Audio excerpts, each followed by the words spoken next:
saya diberitahu oleh Roh Kudus bahwa sebenarnya Yahweh yang sekarang menjadi nama Allahnya bangsa Yahudi itu, ini sebenarnya berasal dari Jawa. Loh ya. Makanya negeri Atlantis, pusat peradaban spiritual dulu, disinyalir oleh para arkeolog itu terjadi di bumi Nusantara ini. Karena jejak peradaban itu ditemukan di tempat kita ini. Jadi jangan heran ya, kalau sekarang kemudian ada abad kebangkitan, dan di sini akan lahir orang-orang yang berkesadaran. Dan akan menggoncang dunia untuk menyadarkan semua orang yang tidak sadar. Tempatnya jangan heran kalau dari sini. Apakah Anda mau percaya atau tidak percaya? Anda mau beriman ataupun tidak beriman? Ini tidak pengaruh, ya. Ini tidak pengaruh dengan kepercayaan Anda maupun dengan iman Anda. Sebab ini adalah realitas. Ini adalah kasunyatan. Ini adalah fakta. Ini adalah kenyataan bahwa Nusantara adalah pusat spiritual dunia. Halo sobat-sobat semuanya, jumpa lagi di channel Warta Kabar Baik. Selamat pagi buat yang menyimak video ini di pagi hari. Selamat siang, sore, dan malam buat yang menyimak di siang, sore, atau malam hari. Sobat-sobat, video-video di channel Warta Kabar Baik ini hanya dikhususkan bagi jiwa-jiwa atau orang-orang yang berpikiran terbuka ya. Bagi yang tidak berpikiran terbuka, skip aja deh. Oke, terima kasih semuanya. Jangan lupa subscribe, like, komen, dan share ya. Rahayu Sakung Dumadi. Semoga segala makhluk berbahagia. Halo sahabat-sahabat, dimanapun Anda berada. Pertama-tama saya ucapkan terima kasih banyak buat siapapun Anda yang menyimak video-video di channel Warta Kabar Baik ya. Warta Kabar Baik ya, atau Warta Kabar Gembira. Bahasa Yunaninya Evangelion. Bahasa Inggrisnya Good News ya. Evangelion itulah yang menjadi istilah Injil ya. Jadi Injil artinya adalah kabar baik, kabar gembira, atau Evangelion. Nah sahabat-sahabat, bagi Anda yang belum memahami apa visi dan misi channel Warta Kabar Baik ya, sekali lagi harus saya sampaikan bahwa visi dan misi channel Warta Kabar Baik sebenarnya adalah berbagi hal-hal spiritualitas dan edukasi terkait kebenaran-kebenaran yang hakiki yang ada dalam semua ajaran-ajaran agama yang asli ya. Jadi jika Anda seorang pelaku Hindu Dharma yang asli, Islam yang artinya berserah diri yang asli, Kristen yang artinya pengikut Kristus yang asli, Yahudi yang artinya adalah orang-orang pilihan, orang-orang yang hadu kalau bahasa Arab, Yahudi bahasa Arabnya hadu, orang-orang yang mendapat petunjuk yang asli. Anda juga seorang Buddha, orang-orang yang sudah mendapat Buddha alias pencerahan. Anda juga Jawa, Jawa artinya orang yang sudah sadar dirinya adalah jumenengane wahyu, tempat bersemayamnya wahyu ya, atau bait Allah, atau gereja, atau pura. Pura itu pusatnya rasa ya, atau masjid ya. Anda sangat cocok menyimak channel Warta Kabar Baik ini. Sebab visi dan misi channel Warta Kabar Baik adalah memang menyampaikan semua persaudaraan, persahabatan, kekeluargaan, dan titik temu. Bahasa Arabnya kalimatun sawah. Titik temu yang ada dalam semua ajaran agama yang asli ya. Agama itu artinya tidak gama atau tidak kacau. Ya, sebab ajaran yang tidak gama alias agama itu pasti mengandung kebenaran-kebenaran yang indah.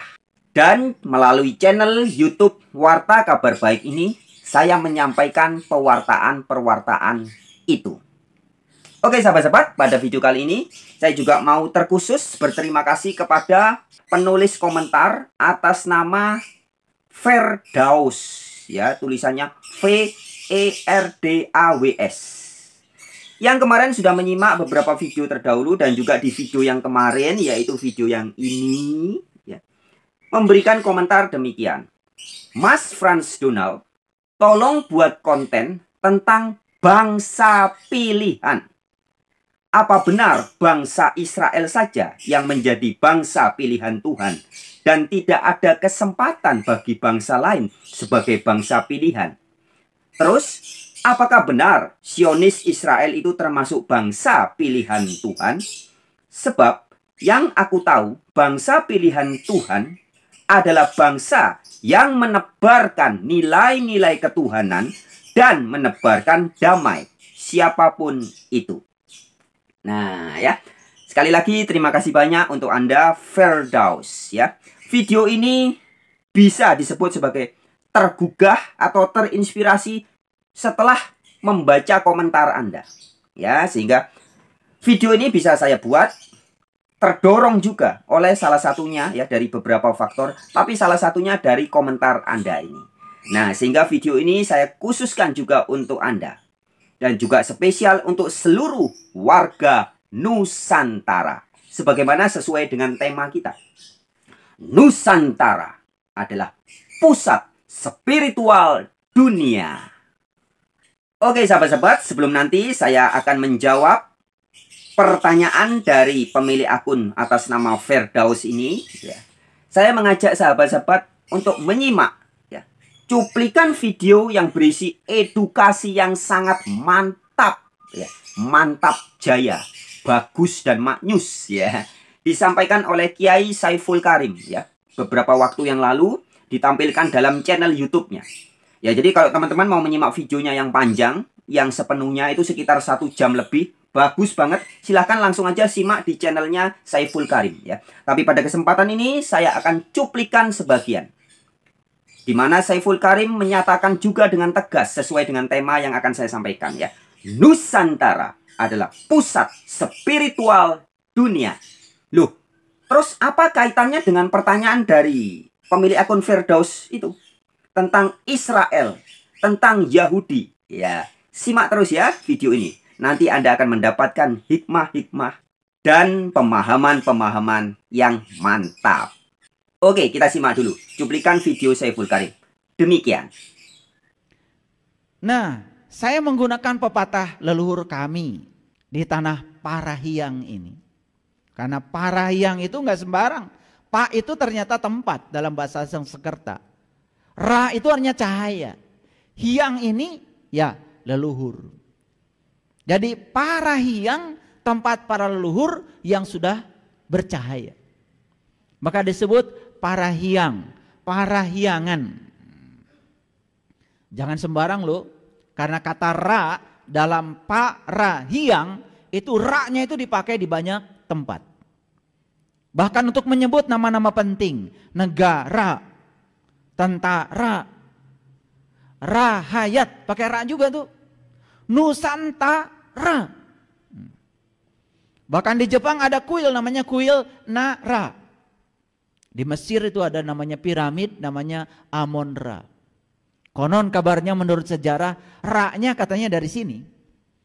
Makanya negeri Atlantis, pusat peradaban spiritual dulu, disinyalir oleh para arkeolog itu terjadi di bumi Nusantara ini. Karena jejak peradaban itu ditemukan di tempat kita ini. Jadi jangan heran ya, kalau sekarang kemudian ada abad kebangkitan, dan di sini akan lahir orang-orang yang berkesadaran. Dan akan menggoncang dunia untuk menyadarkan semua orang yang tidak sadar. Tempatnya jangan heran kalau dari sini. Kita ini adalah pewaris peradaban Nusantara. Pewaris peradaban luhur, ajaran luhur. Sebelum ajaran-ajaran asing datang ke tempat ini, di tempat ini peradaban sudah terbentuk. Yang namanya Sili Asa, Sili Asi, Sili Asu, Sili Wawangi sudah ada. Bahkan umur ajaran itu sudah lebih tua dari tempat lain. Dan kami di Tatar Sunda ini, karena Sunda itu ternyata bukan nama etnis, bukan nama suku, tapi Sunda dari kata Sunada. Su itu artinya abadi. Na itu artinya api. Da itu besar. Sunada, api abadi yang besar. Ternyata sunada itu adalah matahari. Saya baru tahu kalau di Jepang ada Shinto. Dan orang awam menganggap mereka menyembah matahari. Ternyata saya ketemu dengan mereka yang penganut Shinto. Mereka tidak menyembah matahari. Tidak sebodoh yang kita bayangkan. Karena matahari yang dimaksud oleh mereka, matahari ruhani, cahaya ilahi yang ada dalam diri.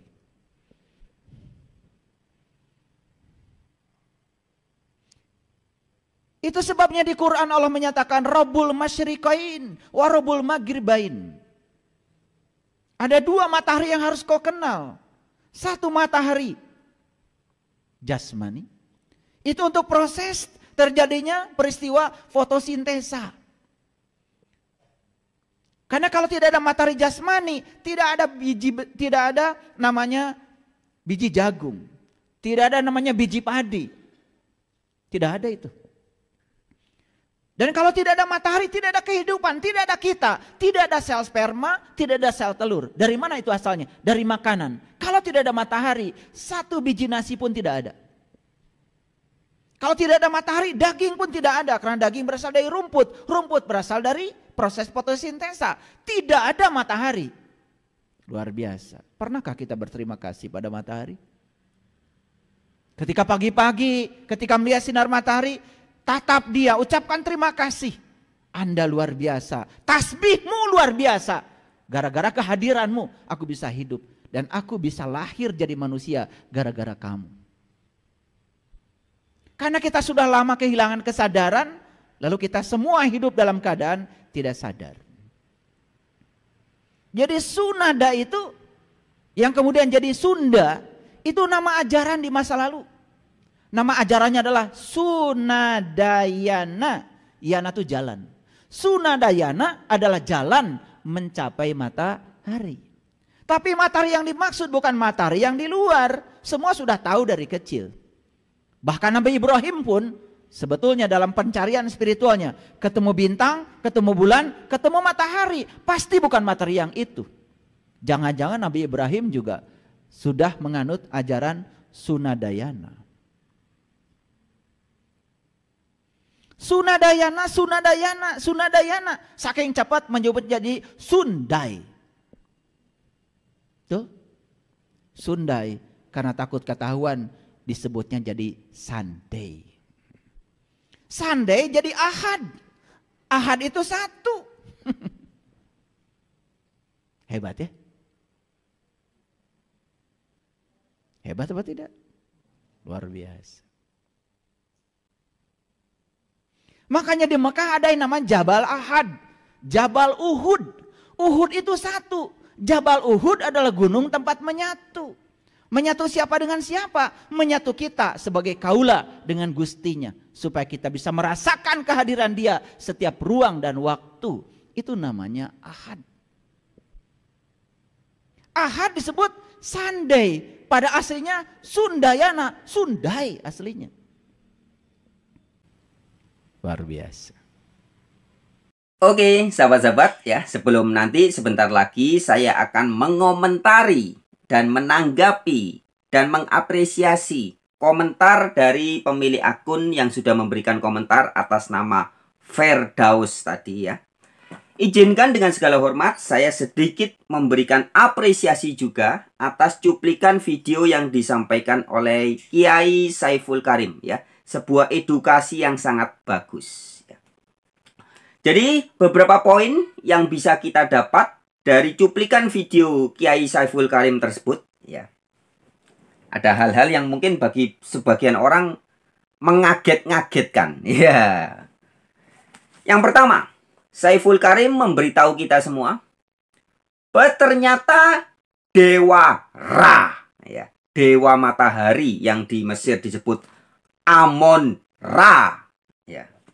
Saya sih ada sih teman saya, teman SMA saya juga menjadi pemuja Dewa Ra ya, dewa matahari ya.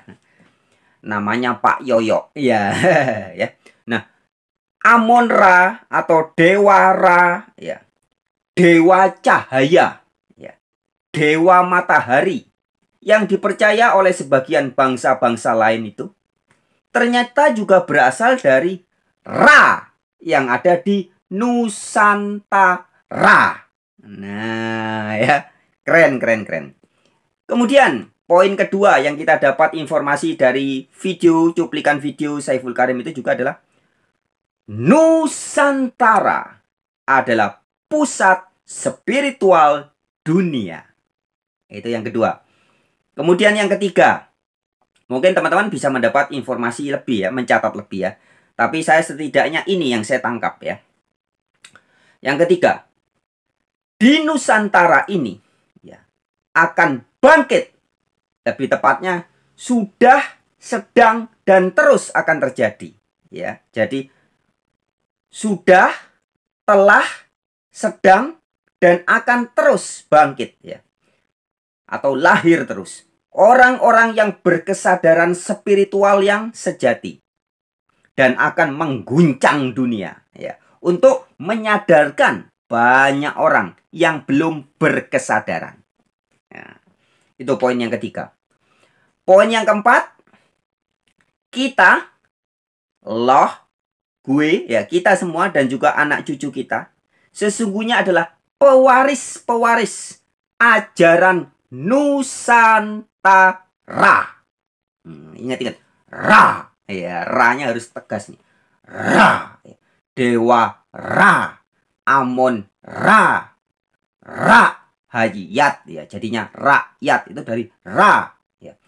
Negara. Tentara. Ya.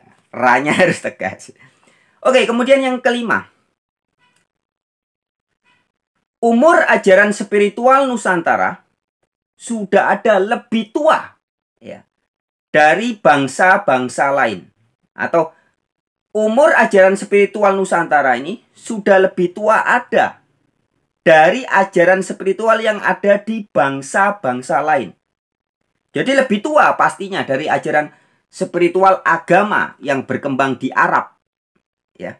Pencerahan yang disampaikan oleh Nabi Muhammad di Arab itu kan baru sekitar tahun 600, tahun 700 baru nyebar. Jauh lebih dulu ada di Nusantara. Nah, makanya kalau teman-teman memperhatikan dengan seksama bagaimana kisah Nabi Muhammad mendapat pencerahan, bagaimana Nabi Muhammad menjadi Buddha, ya, Buddha artinya tercerahkan. Ya. Nabi Muhammad mendapat hadu atau menjadi Yahudi. Yahudi itu artinya orang yang mendapat petunjuk ya. Yahudi bahasa Arabnya hadu. Hadu itu orang yang dapat petunjuk sebetulnya. Jadi Yahudi itu bukan kelompok manusia di negara sana. Siapa saja yang sudah dapat petunjuk itu hadu. Itu bahasa Quran. Maka siapapun yang sudah dapat pertolongan Allah disebutnya Nasoro. Nasoro jadi Nasrani. Ini soal bahasa. Karena nggak ngerti kita gampang aja menjas orang. Ini Yahudi, ini Nasrani. Akibatnya benci aja. Padahal nggak tahu kita. Yang namanya Yahudi itu bahasa Arab itu dari hadu. Orang yang dapat petunjuk. Yang namanya Nasyoro itu orang yang dapat pertolongan. Apa kita nggak mau dapat petunjuk dan pertolongan? Saya dari dulu pengen jadi Yahudi. Nabi Muhammad mendapat petunjuk, mendapat wahyu, mendapat pencerahan. Setelah melakoni suatu kebiasaan, bahasa Arabnya bertahanuts ya. Bahasa Indonesianya bermeditasi atau bertapa brata bersamadi. Loh ya. Jadi bertahanuts bahasa Arabnya, bermeditasi, bertapa itu adalah budaya tradisi leluhur Nusantara. Ya, bisa ditangkap ya hubungannya ya. Dan semua ajaran spiritual apapun, agama apapun, pasti mengandung ajaran meditasi. Ya, kalau bahasa Arabnya bertahanuts ya. Bersamadi. Ya, ini semua berasal dari Nusantara. Dan juga ajaran-ajaran agama-agama dari Timur Tengah. Ya. Sampai sekarang, kalau Anda lihat, orang-orang bangsa-bangsa di Timur Tengah masih banyak yang perang saudara. Ya. Perang ya. Timur Tengah, Arab. Itu kan suka perang. Sekarang Israel ya, bangsa Israel perang terus. Mengapa? Nah ya, karena mereka sesungguhnya belum paham hakikat ajaran spiritual yang asli. Ya. Hakikat dari agama yang sejati mereka belum paham. Makanya sering saya bilang dalam banyak kesempatan, apakah orang-orang suku bangsa Ibrani atau Yahudi, orang Eropa, orang Amerika, termasuk orang-orang Arab. Arab yang kalau Anda baca di Al-Quran, dikatakan Arab itu orang yang paling kafir dan munafik. Ya, itu tertulis di ayat Al-Quran ya. Bangsa yang paling kafir dan munafik adalah bangsa Arab. Ya, golongan Badui. Nah, orang-orang itu semua, ya, Arab, Yahudi, Israel, apalagi Eropa, Amerika, dan semuanya. Kalau mau tahu spiritual yang sejati, harus ngangsu kaweruh, alias belajar, mondok ya, kepada ajaran-ajaran leluhur Nusantara. Ya, karena Nusantara ini adalah pusat, adalah mercusuar spiritualitas dunia. Iya, kalau mereka meskipun mahir bahasa Arab, bahasa Ibrani, bahasa Yunani, ya, tetapi tidak paham hakikat esensi dari ajaran agama yang sejati, mesti tetap akan kacau. Ya. Hafal Al-Quran, hafal hadis, hafal Bible, hafal bahasa Ibrani, bahasa Yunani, tapi tidak paham hakikatnya. Ya tetap aja perang terus, ya kisruh terus, ya. Gebuk-gebukan, bunuh-bunuhan, perang, sesama ngaku Islam perang terus, ya. Sesama ngaku kenal dengan Allah tapi juga perang terus ya. Itu akibat dari ajaran-ajaran yang masih palsu. Nah, mau tahu yang asli harus belajar dari Nusantara. Mengapa? Karena Nusantara adalah pusat spiritualitas dunia. Oke teman-teman ya, itu sekilas apresiasi saya terhadap cuplikan edukasi dari Kiai Saiful Karim tadi. Sekarang saya akan menjawab atau mengomentari ya, ini mengomentari sekaligus menjawab dan berapresiasi atas komentar dari Firdaus tadi ya. Kita baca lagi komentarnya sekali lagi. Mas Franz Donald, tolong buat konten tentang bangsa pilihan. Nah, nanti kita akan ulas nih. Pilihan. Siapa yang disebut sebagai bangsa pilihan? Dan apa hubungannya dengan Hindu Dharma, dengan Buddha, dengan Yahudi, dengan Kristen, dengan berserah diri alias Islam, ya, dengan Jawa, dengan Sunda, ya, dengan Kapitayan, dan dengan spiritualitas lainnya. Oke, kita lanjut dulu. Apa benar hanya Israel saja yang menjadi bangsa pilihan Tuhan dan tidak ada kesempatan bagi bangsa lain sebagai bangsa pilihan? Terus apakah benar Zionis Israel itu termasuk bangsa pilihan Tuhan? Ya, Zionis ya itu kan upaya penjajahan ya, pasti itu bukan dari Tuhan ya. Sebab yang aku tahu bangsa pilihan Tuhan itu adalah bangsa yang menebarkan nilai-nilai ketuhanan dan menebarkan damai, siapapun itu. Oke, kita langsung jawab. Pertanyaan pertama, apa benar hanya Israel saja yang menjadi bangsa pilihan Tuhan? Jawabannya adalah iya, benar. Tetapi ya perhatikan baik-baik ya, jangan pelan-pelan ya, jangan gagal paham dulu ya. Benar, hanya Israel, ini perhatikan tangan saya, ada tanda kutip, Israel saja bangsa pilihan Tuhan. Dipilih untuk apa? Untuk menyelamatkan bangsa-bangsa lain dan seluruh dunia. Ya, perhatikan baik-baik. Israel saja bangsa pilihan Tuhan untuk kemudian memilih juga. Jadi menjadi tangan Tuhan.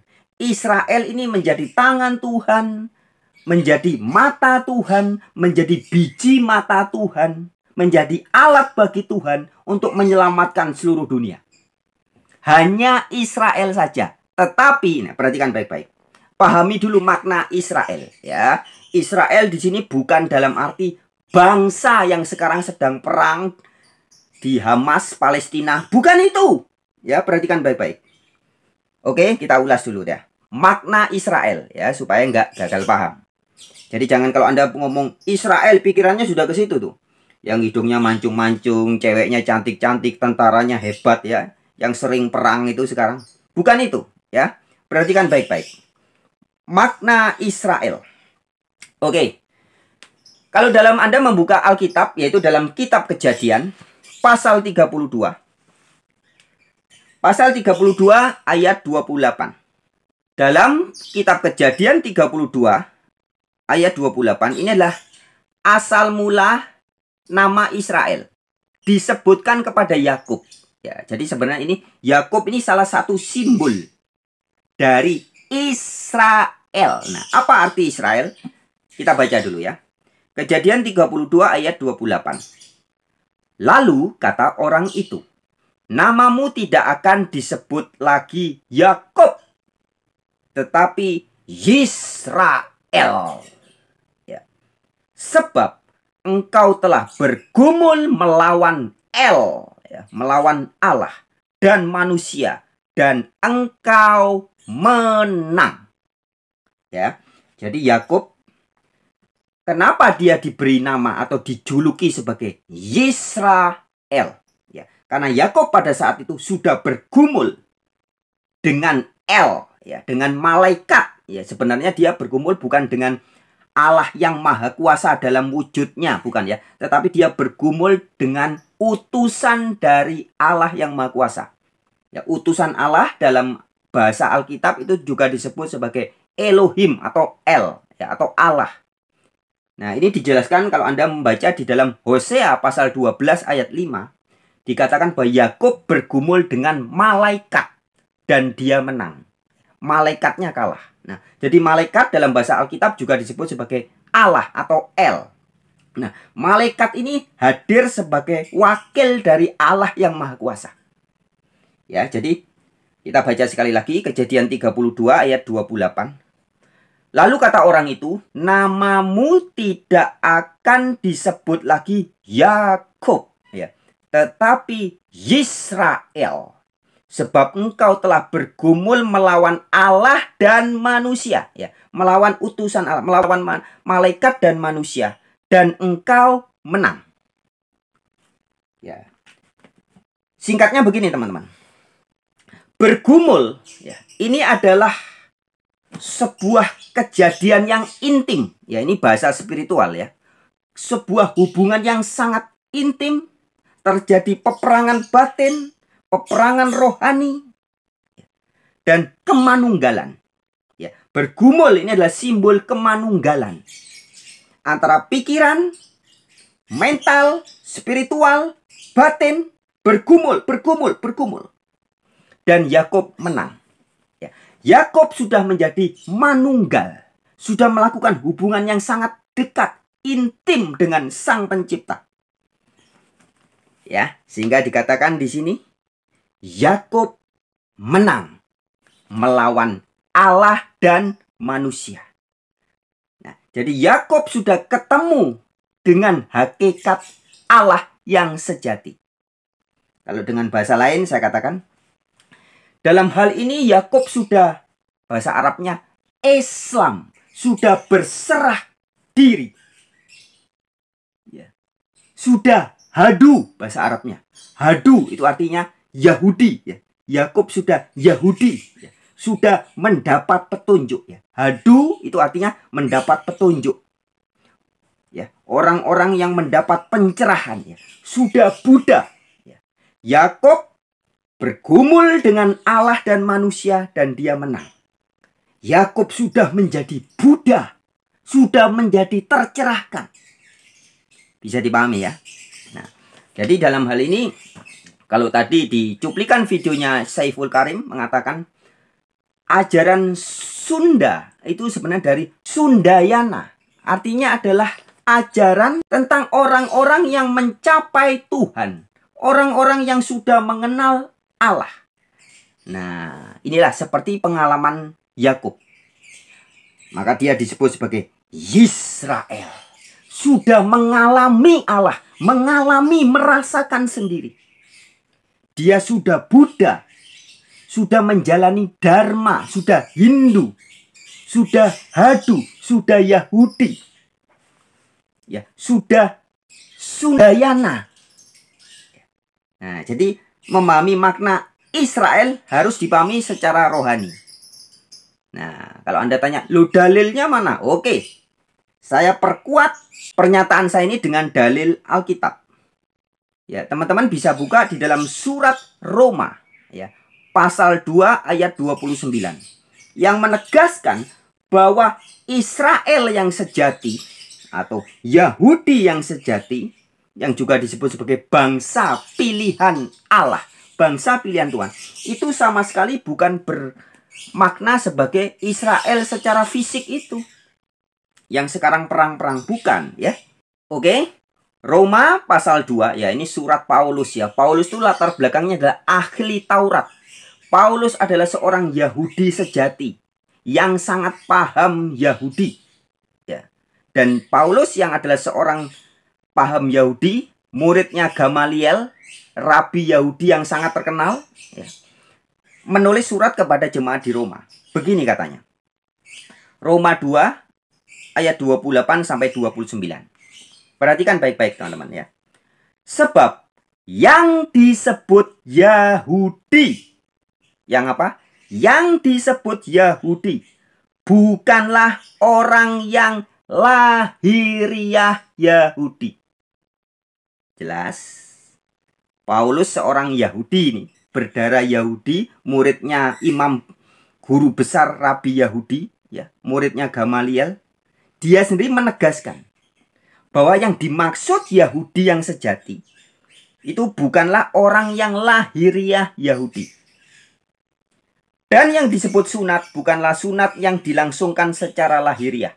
Ya, ini ngomong juga tentang sunat. Sunat yang sejati itu pembersihan, dipotong, ya, kulit-kulit, kekotoran-kekotoran batin kita itu yang harus disunat, disingkirkan.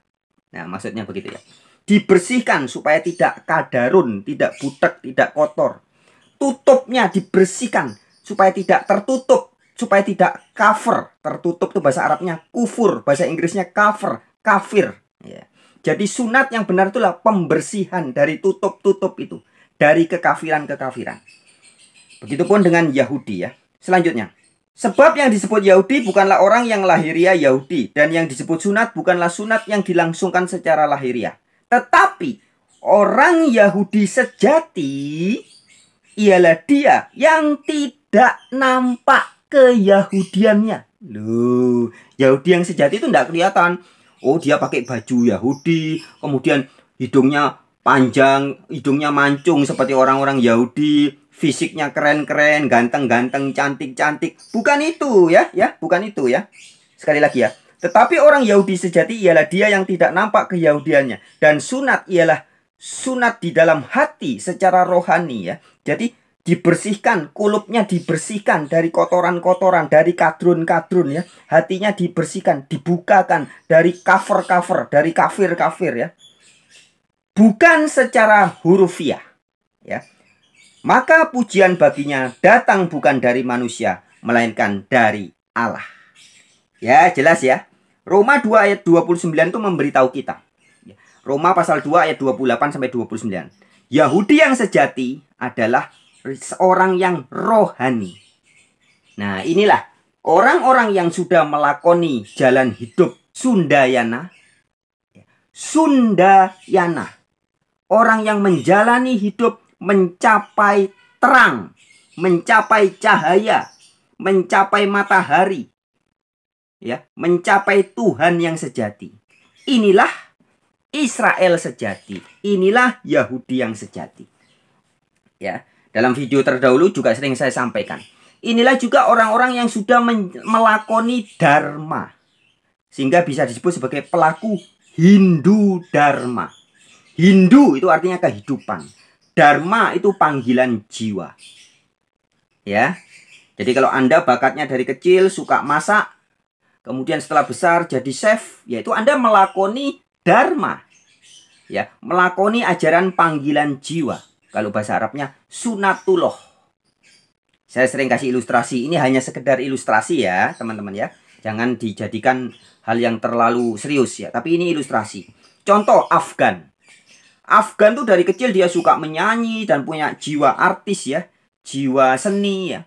Tapi oleh orang tuanya diharapkan dia jadi dokter. Karena orang tuanya pengen anak ini jadi dokter ya.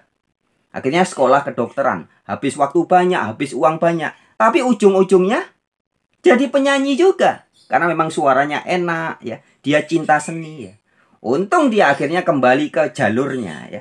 Kembali ke fitrahnya ya. Kembali ke panggilan jiwanya, ke dharmanya ya. Nah, hari ini banyak orang jadi dokter tapi tidak mempunyai jiwa melayani. Jadi dokter terjadi malpraktek. Nah, kenapa? Karena ujung-ujungnya itu tujuannya uang, uang, uang. Jadi dokter karena pengen kaya, karena pengen punya banyak uang, punya harta. Akhirnya ya itu bisa jadi malpraktek dan sebagainya. Tapi kalau Anda mungkin dari kecil memang panggilan jiwanya suka menolong orang. Kemudian setelah dewasa menjadi dokter, ya itu Anda juga melakoni dharma. Jadi dokter yang baik. Mau digaji berapapun nggak masalah. Karena tujuannya memang untuk melayani dan menolong masyarakat. Atau orang yang dari kecil suka masak. Setelah dewasa menjadi chef. Mau digaji berapapun nggak masalah. Yang penting saya masak. Tujuannya bukan semata-mata untuk popularitas atau uang. Bukan. Nah, itulah orang-orang yang melakoni ajaran Hindu Dharma. Menjalani panggilan jiwa. Menjalani Dharma. Ya. Nah, orang yang bisa menjalani Dharma atau menjalani panggilan jiwa alias menjadi pelaku Hindu Dharma. Pasti orang-orang yang sudah Yahudi. Sudah Israel, sudah Yahudi, Hadu ya, sudah mendapat petunjuk dan sudah Buddha, sudah tercerahkan. Sudah ngerti jati dirinya. Siapa saya ini? Saya berasal dari mana? Untuk apa saya hidup dan kemana saya akan kembali? Sudah ngerti sangkan paraning dumadi. Nah, ya jadi nyambung semua ini. Orang-orang yang sudah Buddha, sudah Yahudi, sudah Hindu, ini pasti juga berserah diri. Bahasa Arabnya aslima. Nah, ya, Islam. Inilah orang-orang yang hidup secara rohani. Kok bisa rohani? Karena sudah ada Kristus dalam dirinya. Orang yang sudah ada Kristus dalam dirinya disebut juga Kristen. Loh, ya. Ya, inilah juga orang-orang yang disebut sebagai Jawa. Jawa jumenengane wahayu ya, sebagaimana Yahudi atau Israel itu bukan orang yang di Israel, di negara Israel itu. Israel itu harus dipahami secara rohani. Begitupun dengan istilah Jawa jumenengane wahayu. Maka seringkali ada ungkapan manusia kok enggak njawani, orang kok enggak Jawa. Itu maksudnya orang kok tidak sadar diri, kok tidak memahami jati dirinya. Nah, jadi orang Jawa adalah orang-orang yang sudah mengerti jati dirinya. Sudah ngerti bahwa dirinya adalah jumenengane wahayu. Tempat bersemayamnya wahyu. Sudah ngerti bahwa tubuhnya adalah bait Allah. Tubuhnya adalah rumah Allah. Tubuhnya adalah gereja. Tubuhnya adalah masjid. Tubuhnya adalah pura. Pusatnya rasa. Ya. Kalau mau kita hubungkan dengan ayat Al-Quran dan Alkitab, jelas semakin nyambung, semakin terjadi kesinambungan. Di Al-Quran diberitahu bahwa Allah yang asli itu lebih dekat dari urat leher kita. Allah yang asli itu di surat Qaf, surat 50 ayat 16 ya. Kemudian di surat Al-Hadid ya, surat 57 ayat 4. Allah yang sejati bersama-sama kita dimanapun kita berada. Loh ya, karena tubuh kita ini adalah rumah Allah. Tubuh kita ini adalah Baitullah, adalah gereja, adalah masjid, adalah pura. Nah, kalau kita sudah menyadari tubuh kita adalah bait Allah, adalah gereja, adalah masjid, adalah pura, barulah kita bisa disebut orang yang tidak gama, alias bertidak gama. Tidak itu bahasa Sanskritnya a, gama itu kacau, alias tidak gama berarti beragama. Ya, jadi agama itu artinya tidak kacau atau selaras, manunggal, harmonis. Nah, ya. Jadi kalau pikiran Anda dengan hati Anda, dengan fisik Anda, dengan batin Anda sudah harmonis, manunggal. Kalau di Jawa bisa disebut manunggaling Gusti. Itulah orang-orang yang beragama yang sesungguhnya. Oke ya, bisa ditangkap ya teman-teman ya. Kita lanjut lagi ya. Komentar dari Firdaus ya. Juga dia mengatakan demikian. Bangsa pilihan Tuhan itu adalah bangsa yang menebarkan atau mengajarkan ya nilai-nilai ketuhanan dan menebar damai. Wah, betul sekali ya. Betul sekali Mas Bro Firdaus ya. Bangsa pilihan Tuhan atau Israel atau Yahudi atau pelaku Hindu Dharma atau orang-orang yang sudah Buddha, orang-orang yang sudah Islam, orang-orang yang Sundayana, orang-orang yang sudah apalagi Kristen, apapun sebutannya, orang-orang yang sudah Jawa, semua itu adalah bangsa pilihan Tuhan. Nah, jadi kalau di komentarnya Firdaus tadi mengatakan bahwa bangsa pilihan Tuhan, atau kita juga bisa menyebutnya sebagai orang Israel yang sejati adalah orang yang membawa damai. Betul sekali. Ya, itu sebagaimana tertulis dalam Injil Matius pasal 5 ayat 9. Demikian tertulis. Berbahagialah orang yang membawa damai, karena ia akan disebut anak-anak Allah. Ya, Allah sini harus dipahami sebagai terang, sebagai cahaya. Ya, jadi barang siapa yang membawa damai akan disebut anak-anak cahaya, anak-anak terang, anak-anak Allah. Inilah Yahudi sejati, Israel sejati. Ya, jadi Israel di sini harus dipahami dengan hati-hati. Israel adalah bangsa pilihan Tuhan. Maka kalau Anda baca di dalam kitab Ulangan, Ulangan pasal 32 ayat 10, juga di Sakaria, ya. Sakaria pasal 2 ayat 8. Ya, Ulangan 32 ayat 10, Sakaria 2 ayat 8 menyebut bahwa Israel ya, yang disimbolkan sebagai Yakub ya, itu disebut sebagai biji mata Allah. Jadi orang-orang Israel adalah biji matanya Allah. Apa maksudnya? Orang-orang yang sudah terpilih, orang-orang yang sudah Yahudi, orang-orang yang sudah Kristen yang sejati, Hindu Dharma yang sejati, Islam yang sejati, Buddha yang sejati, Sundayana yang sejati, Jawa yang sejati ya, whatever, apapun sebutannya ya. Mereka adalah biji matanya Tuhan. Dipakai oleh Allah untuk menjadi mercusuar dunia. Untuk menjadi pusat spiritual dunia. Menjadi matanya Allah. Untuk menebarkan cahaya kebenaran. Maka bangsa pilihan ini juga disebut sebagai anak-anak cahaya. Alias anak-anak Allah. Allah kalau Anda baca di Alkitab dikatakan Allah itu adalah terang dunia. Allah itu adalah cahaya. Allah itu adalah juga disebut sebagai Sundayana menyebutnya sebagai Allah adalah Ra, adalah matahari, adalah terang ya. Jadi maka manusia yang sudah mendapat terang, mendapat matahari, sudah manunggal dengan cahaya itu juga disebut sebagai anak-anak terang, anak-anak cahaya, atau anak-anak Allah. Nah, jelas ya. Oke ya, Mas Bro Firdaus ya, sebagai penutup saya ulangi sekali lagi. Jadi makna Israel yang sejati harus dipahami sebagaimana makna dari Jawa yang sejati, Hindu Dharma yang sejati, Buddha yang sejati, Islam yang sejati, apalagi Kapitayan yang sejati ya. Intinya hakikatnya sama ya. Jadi kalau misalkan di Sundayana adalah ajaran tentang mencapai Tuhan atau mencapai cahaya yang sejati ya. Kemudian kalau di bahasa Inggris kan sun ya, itu juga artinya matahari ya. Ini semua terkait. Oh ya, sebagai tambahan teman-teman. Ini ada hal bagus juga yang harus saya sampaikan ya. Sering sebenarnya dalam berbagai kesempatan, tapi mungkin di channel Warta Kabar Baik ini cuman baru sekali 2 kali ya. Sehingga pada kesempatan ini izinkan saya mengulangi ya.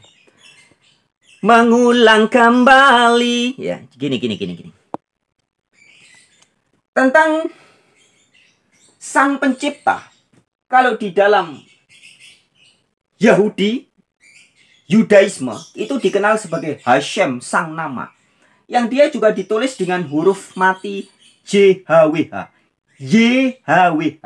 Ya. Saya tulis sini ya. YHWH. Ada orang menyebutnya Yahweh, Yehua, Yehova. Ini kurang jelas ya. Dan tak ulangin. Ini sebenarnya ada kaitannya teman-teman dengan Jawa.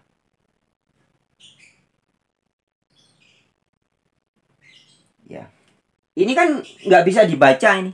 Ada orang maka membacanya Yahweh, Yehua, Yehova dan sebagainya. Tapi ini artinya adalah dia yang ada. Dia maha ada atau aku ada yang aku ada. Kalau Anda baca di Alkitab itu artinya itu. Yahweh atau YHWH begitu ya. Itu artinya aku ada yang aku ada atau maha ada. Nah, ini menarik teman-teman. Ini saya dapat ilmu atau pengetahuan ini bukan belajar, tanya ke sana dari ustadz, dari ulama, dari kiai, dari pendeta, dari pastor. Bukan teman-teman.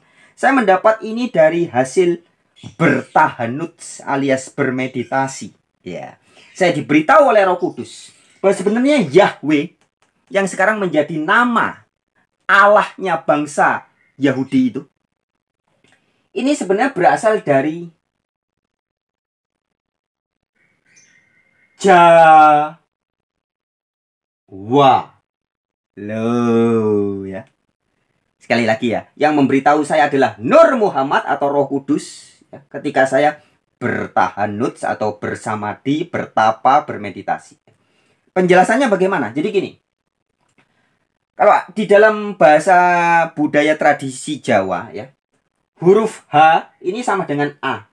Ya, maka Hono Coroko itu sama dengan Anacarake. Ya, jadi Ho, H ini sama dengan A.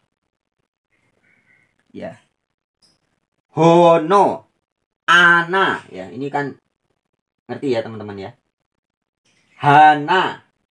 Ini artinya sama dengan Ana. Ya, karena H di sini sama dengan A. Mulai bisa dipahami ya. Nah, jadi sebenarnya JHWH ini adalah sama dengan JAWA. Jahwe. Jawa. Ya, makanya orang-orang Yahudi dalam bahasa Inggris juga disebut sebagai Jews. Karena banyak bangsa maka ada S-nya. Ya. Jadi bangsa Jawa. Sebenarnya orang Yahudi itu bangsa Jawa alias Jews. Nah, ya. Jadi ini sekedar tambahan informasi ya. Nah, Yahweh sendiri sebutan bagi Sang Pencipta disebut sebagai YHWH. Itu sebenarnya dari JAWA. Karena makna dari Jawa yang sejatinya adalah jumenengane wahayu. Tempat bersemayamnya wahyu. Wahyu itu bahasa Yunaninya logos atau firman. Ya, logos, ide. Logos atau firman itu bukan hanya kata-kata ya, tapi ide, gagasan ya, yang menyebabkan segala sesuatu. Jadi kalau di bahasa Jawa Hono Coroko ya, jadi pada mulanya adalah Caraka, Hana ya. Caraka kalau di Alkitab pada mulanya adalah firman ya, pada mulanya adalah logos. Logos itulah ini kemudian yang menjadi segala sesuatu. Nah, ini sama ya. Jadi Jawa ini jumenengane wahayu atau logos ya. Logos atau Jawa inilah yang kemudian menjadi menciptakan segala sesuatu. Bisa dipahami ya. Inilah sumber segala sesuatu adalah Jawa, jumenengane atau tempat bersemayamnya wahyu. Wahyu itu bisa menjadikan apa-apa. Jadi planet, jadi bumi, jadi dunia, jadi segala sesuatu. Maka terjadilah semuanya. Yang pada hakikatnya semuanya adalah energi. Energi yang ilahi yang tidak bisa diciptakan dan tidak bisa dimusnahkan. Yang bisa hanya berubah wujud dan berubah bentuk. Dan salah satu wujudnya menjadi Anda dan menjadi saya. Oke sahabat-sahabat, sekian dulu deh video kali ini ya. Terima kasih sekali lagi buat Firdaus. Dan jika teman-teman merasa video ini baik untuk dibagikan kepada sanak, family, saudara, sahabat, handai, tolan, tetangga, seperti biasa silahkan bagikan video ini. Oke sahabat-sahabat, Rahayu Sakung Dumadi. Semoga segala makhluk di alam raya ini, baik yang kelihatan maupun yang tidak kelihatan, alias yang skala maupun niskala, ya, berbahagia. Semangat.